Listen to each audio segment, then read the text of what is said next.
I am so outraged right now. I'm just so outraged. You know what happened last night? Do you know what happened last night? Yeah, I know.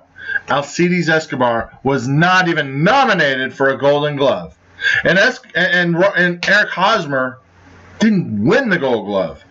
I thought Hosmer had an outstanding first base year again. I thought he should have won the Gold Glove. Mitch Moreland, what did he do? I've never seen a highlight. I don't even know if I've seen Web Gems on ESPN with his name on it. Not the whole year. And Alcides Escobar, pretty sure he was a regular on ESPN with Web Gems. Not even nominated. I mean, I'll give you, if people griping that Alex Gordon was nominated. Alex Gordon should not have been nominated this year. He was hurt. He didn't have that great of a year, I don't think. I mean, he was good, but he wasn't spectacular. I don't know how he got nominated. But Alcides should have been nominated, and he should have won. I mean, I do like Francisco Lindor, so he's good. But Alcides is so much better. So much better. So I was so pissed when I saw him not even nominated. I was like, what a slap in the face. And of course, hey, on the brighter note, Salvador did get his fourth in a row. Like I said, I don't see any competition for another 2 or 3 years. I mean, that guy, what was it? Oh, I'm thinking of the National League, LaCroix from the Brewers. Who were his competition? It was the dude, another Perez, the guy from Cleveland. I don't know who the other guy was. But anyway, so yeah, I see Salvi being a Gold Glove winner for at least 6 straight years. At least. Seriously.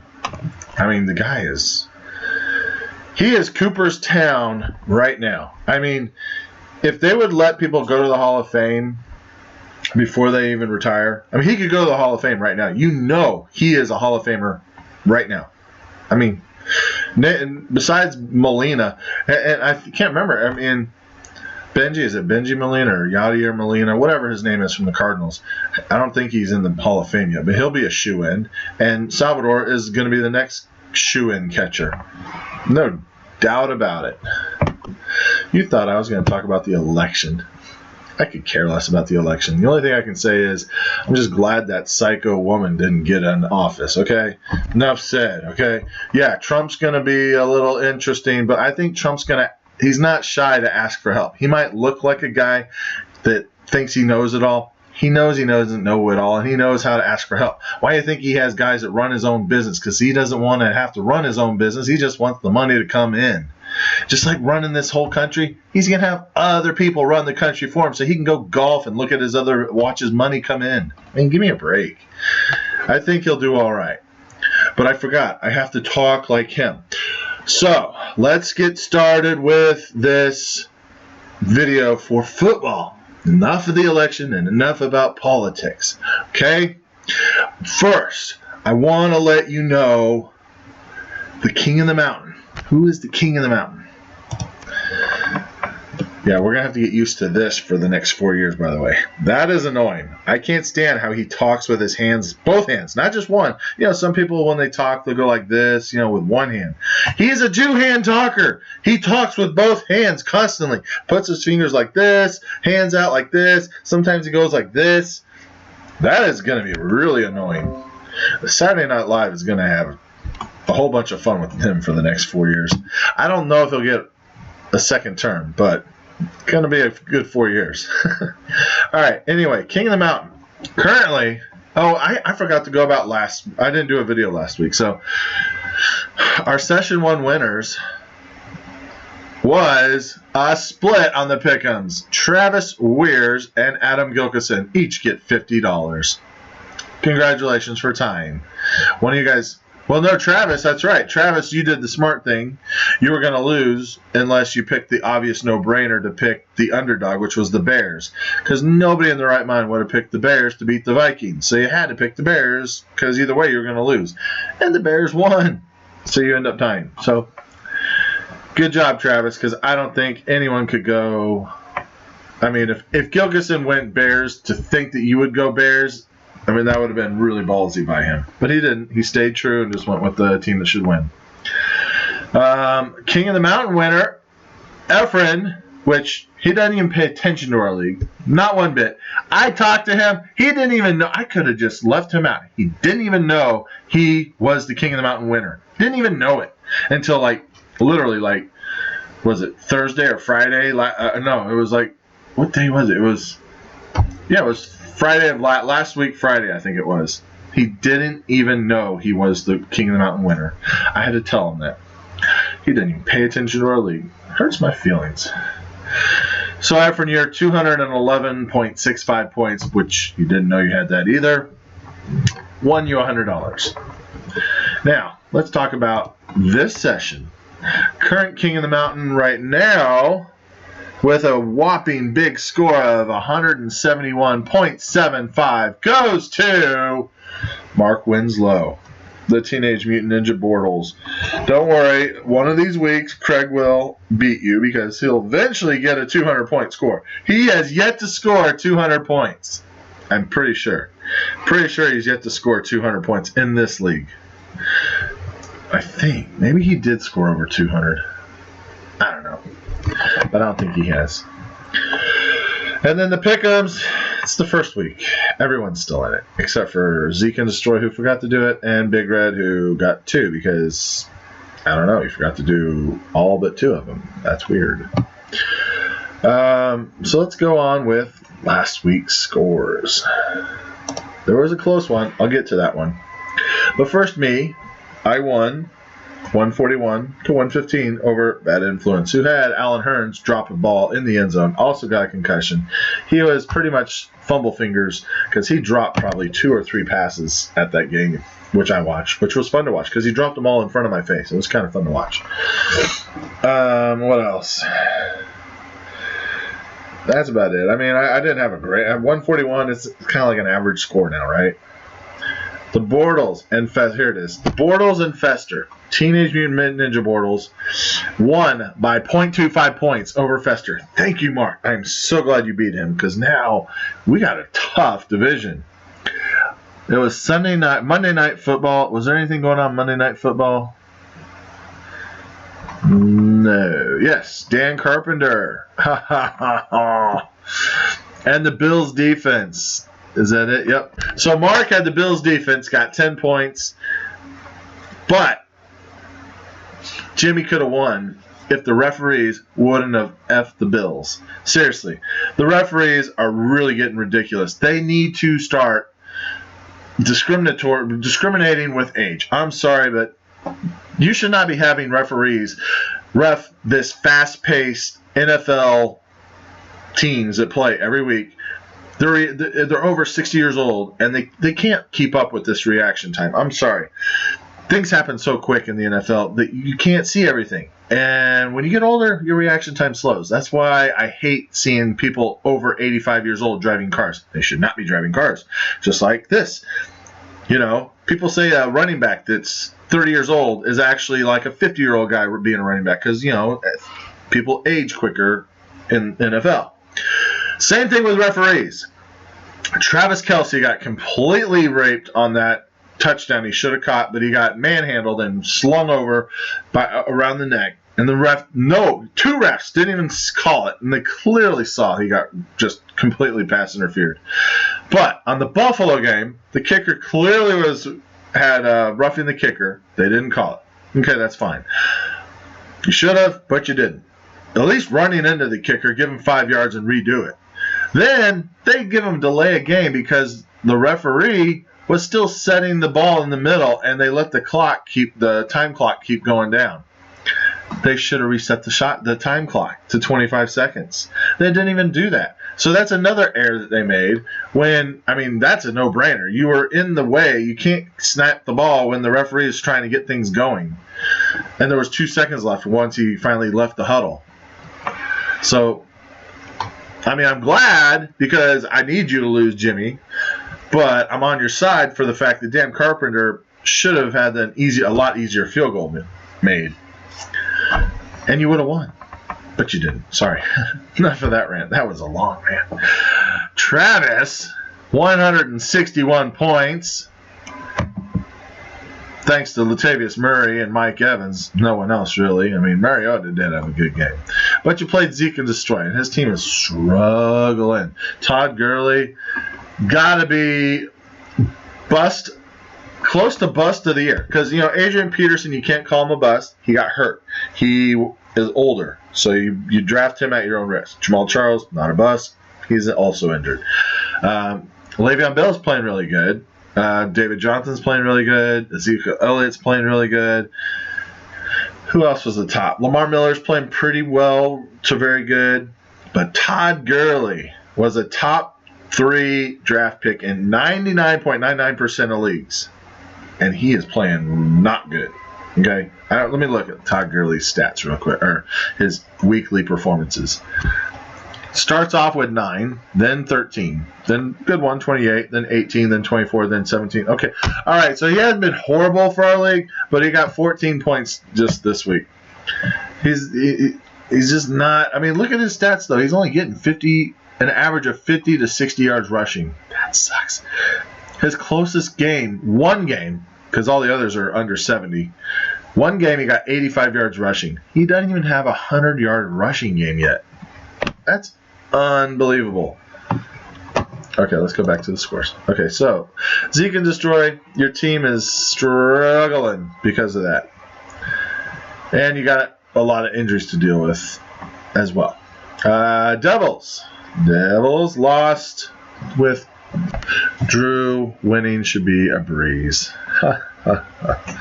So, yes, of course, Drew Brees gets 41.5 points, but Matt Ryan got 46. Tim Hightower, Ty Montgomery. I mean,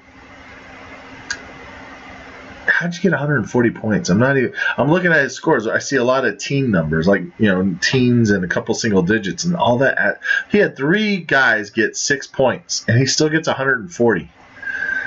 That's weird. I don't know how that adds up, but it does. The Pro Bowlers had a scare again. Another scare. Big Red. Let's see. What could you have done, Big Red? Could you have done anything different? No, you played your best lineup. You got close, though. Jimmy Graham had like 26 points, I think, in the first half. And you're only down by 15. So I was like, man, Jimmy Graham, if they keep throwing to him, he might win. But no. Of course, the Pro Bowlers team holds on again with only 146 points. I mean, could I beat them? Nope, I would have lost by 5, so I'm glad I didn't play. I would have gone crazy. Craig, you gotta lose one, man. I want somebody to beat the Pro Bowlers. I don't think I played. Have I played you yet? I think you beat. Yeah, I played you. You beat me. That's right. So I don't think I'll play you again. Silver and Black got punked. Good. I'm glad you got punked because you don't pay attention.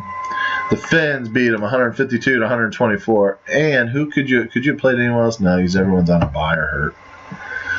You'll have your team again though. Let's see if he actually sets his lineup. So current standings. By the way, there's only 4 weeks left, and there's only 2 weeks left till the trade deadline. And when you drop somebody, they're gone forever. Nobody can pick them up. And when you add somebody, you got to start that player. Just saying. Okay? 2 weeks until all that starts. Current standings. Pro Bowlers clinched the division. They're clinched. He's done. He can just set sail. All he got, and he just needs to win 2 more to clinch the number 2 seed, or 1 seed, maybe 1 seed. Anyway, he's going to be the number 1 seed. It's a no-brainer. So he's 10-0. The Finns are 5-5. Big Red 4-6. Silver and Black 3-7. Yeah, that division's looking kind of weak. My division, Fester and me are tied at 6-4. Teenage Mutant Ninja Mortals are 5-5, and Bad Influence is 3-7.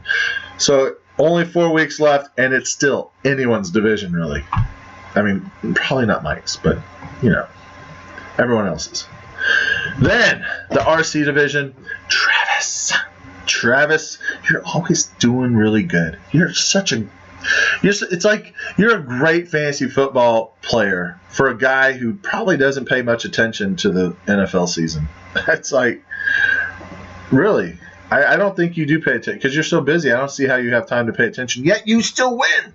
You're 8-2, 8-2, and one more win, you clinch your division because you got a 4-game lead right now. Devils and with Drew are both 4-6, and Zeke is 2-8, which he's obviously toilet bowl bound. So one more win for Travis, he clinches his division. So I knew I was in the toughest division. I mean, come on, Jimmy, Mark, Mike, and me. I mean, we're veterans. I mean, we are veterans. Like, we're all. I'm trying to think.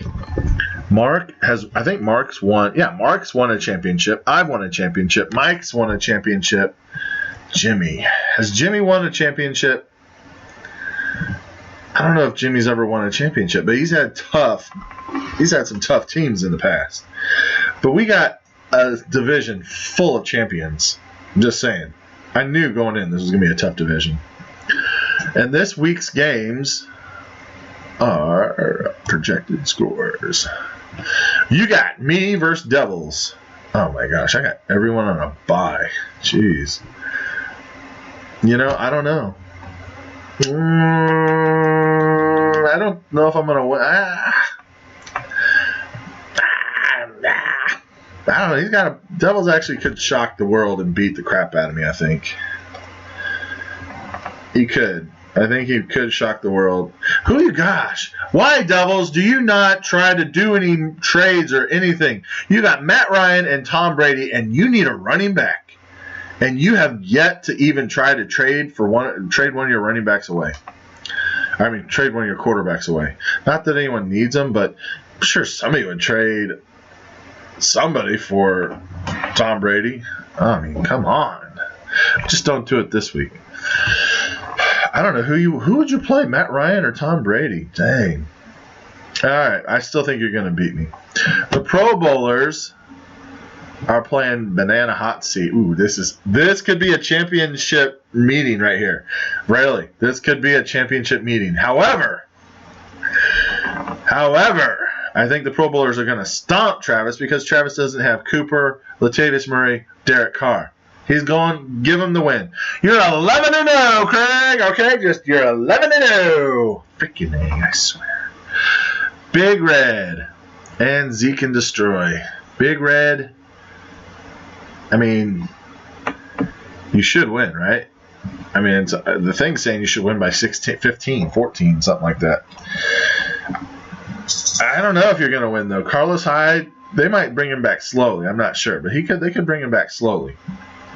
Giovanni Bernard, you never know if it's going to be his week. And you're going against a team that has Todd Gurley, Ezekiel Elliott. I'm going to say Zeke and Destroy is going to win. I am. I'm going to go on a limb and say that. Silver and Black, will you win? You're going to put Jeremy Hill back in, hopefully. And Gronk will go back in, right? Where's Gronk? I thought you had Gronk on your team. Where did he go? I could have sworn you had Rob Gronkowski. There he is. So you got to put Gronk back in, right? I think you should still win. You're going against Mark, who doesn't have LaShawn McCoy this week. Jeremy Maclin is probably not going to play. I mean, I still think Mark has 3 stellar wide receivers. Tight end's okay. Sharkandrick West, no. Matt Forte, yes. Eli Manning. Oh, that's going to be a close game. I'm thinking, actually, Mark, I think you're going to beat Efren. I think Efren's going to lose. Miami Fins versus Fester. Fester. I need you to lose again. That would be wonderful if I could win and you lose, but I don't know. Oh, you're only missing T.Y. Hilton this week, and that's it. So you got Roethlisberger, Ingram, DeMarco, Stephon Diggs, Emmanuel Sanders, Tyrell Williams against Andy Dalton, Melvin Gordon, Lamar Miller, TJ Yeldon. Get TJ Yeldon out of there unless you got to find no other choice. Crap, you don't. I mean, I might pick you to win, but I don't think I can. I mean, you're picked to win, but I just don't think you will. Bill, I don't know, Bill. I think Fester's team's going to win. I'm just saying. Sorry. With winning Drew's a breeze, or I don't know. Versus bad influence. Well, bad influence if your team wasn't already hurting enough this year. You don't have Andrew Luck this week. But you have Carson Palmer. That's all right. And Doug Martin might be back. So you could have 3 running backs. Yeah, but Gilk has Breeze, Hightower, Montgomery, blah, blah, blah. Yeah, you're not going to win. I'm pretty sure that Gilkison's going to beat you. So, with that said, we want the Chiefs to beat the Panthers, right? Yeah. I think the Chiefs have a good chance still to win the division. I said it in the beginning. They could win the division, but watch out for the Raiders. I didn't care about the Broncos. I said, watch out for the Raiders. Raiders are a team to reckon with. And they are. They're looking good. But the Chiefs, I said, would finish 11-5 or 12-4, and I stand by that. I still think they're going to finish 11-5 and possibly 12-4, and maybe get a home game, playoff game. Oh my gosh, I'm going to see a playoff game. I might. I think I might. All right, fellas, it's been a real. Don't go jumping off bridges because that psycho witch didn't become president. I mean, you're going to be thanking everyone soon for it. And we need to do something about getting these refs at an age. Is there a way to put an amendment or something where Goodell can see where we need to have these refs get younger? Did you know they make $200,000 a year to ref about 20 games? $200,000 a year. I think there's people younger that should make that money, not in their 60s. They don't need that money at age 60 plus. Get some younger guys in there. All right, that's all. Have a good week.